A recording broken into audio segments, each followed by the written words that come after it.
Bad's garage. We're going to continue sorting out some of this wiring. I'm going to start by getting rid of these.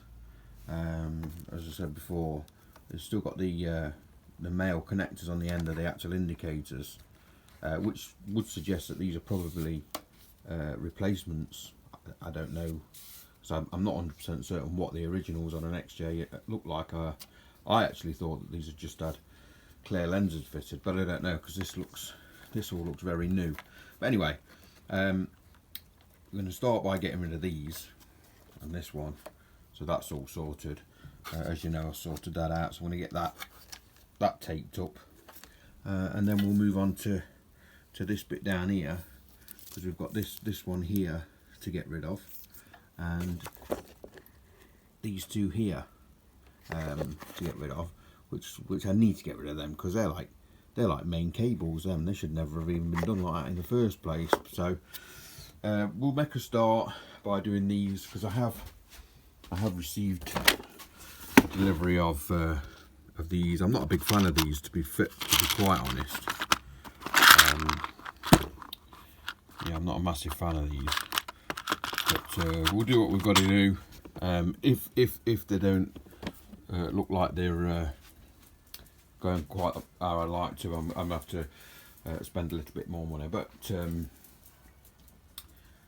I think we'll be all right. If I have to, I might need to stick a bit of solder inside them, but we'll see, and see how we go. So I've done this first one, managed to crimp that on there. Seems pretty secure. We'll just post that into there, and we'll crack on with the other ones. Like I say, this is one of the reasons why I don't really like these connections, because one, they either don't crimp right, which, to be fair, these have crimped pretty well, or you'll get the odd one that doesn't fit in very well. And I've literally, I don't know if you can see where I've crimped. I've had to crimp that in for that to actually hold. I mean, this one's pretty all right, but this one here, it wasn't very tight fitting, so I've had to crimp that. So yeah, they're crap basically, but that is obviously better than that. So what I might do with these once I've done them is put a bit of tape around them and leave them as that, because at least they can still be disconnected easily enough. But just be on the safe side, because that doesn't quite fit in there, as you can see. I'll just whip a bit of tape around it, just to, one, protect it, and two, isolate it, and at least that'll be a little bit neater than it was. So this is what I've ended up doing. Rather than taping it, I shrink wrapped them for a neater job. So we can now parcel those off into there, out of the way, and then we can crack on with this one further down the line.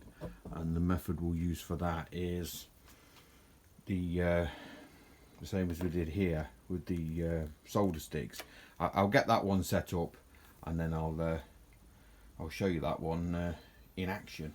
So I've tried to get you as close as I can, and I put the solder stick and made sure that the copper passes through from either side, and I put the heat shrink on there, ready to slip over there on top of that.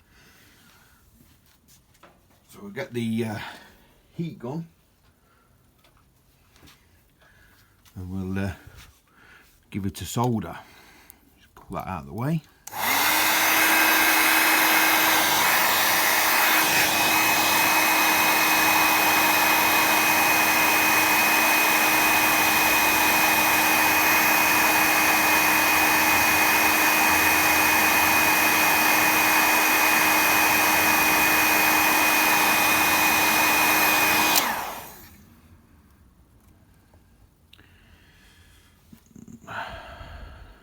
So I'm not sure if you saw the solder run, but the solder's now run, so we'll leave that to cool a second, and then we'll put the shrink wrap over it, which is ideally what I should have done with the other two over there, but I didn't think of that at the time. But those will have to be taped. But this one, we can just get the heat gun again and shrink that one.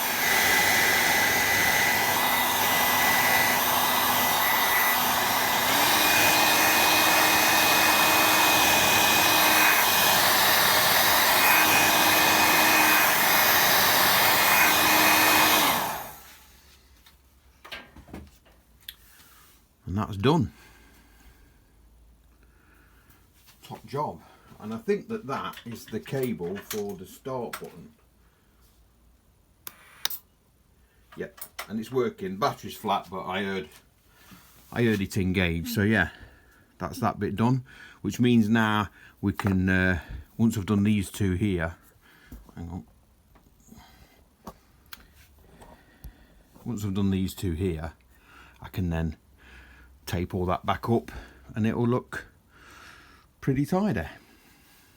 Right, so I've managed to do those. I did mess up a little bit on that big one because I slid the heat shrink on, but then while I was warming that up, the heat shrink shrank onto the cable, so I wasn't able to put it over, so I've had to tape over that one. But that one's heat shrunk, that one's half heat shrunk and taped.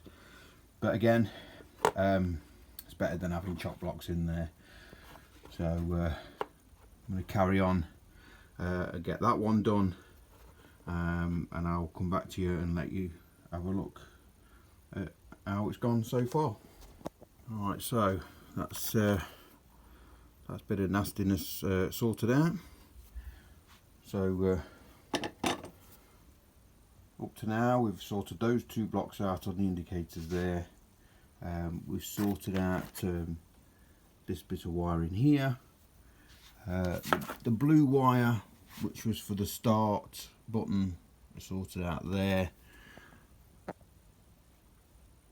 Those are back to as they should be.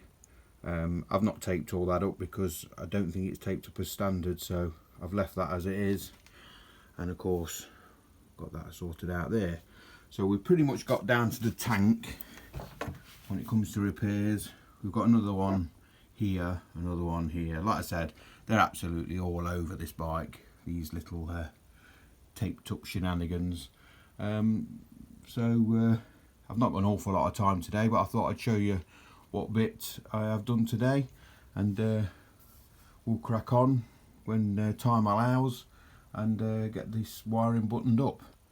Don't forget to like and subscribe. Cheers.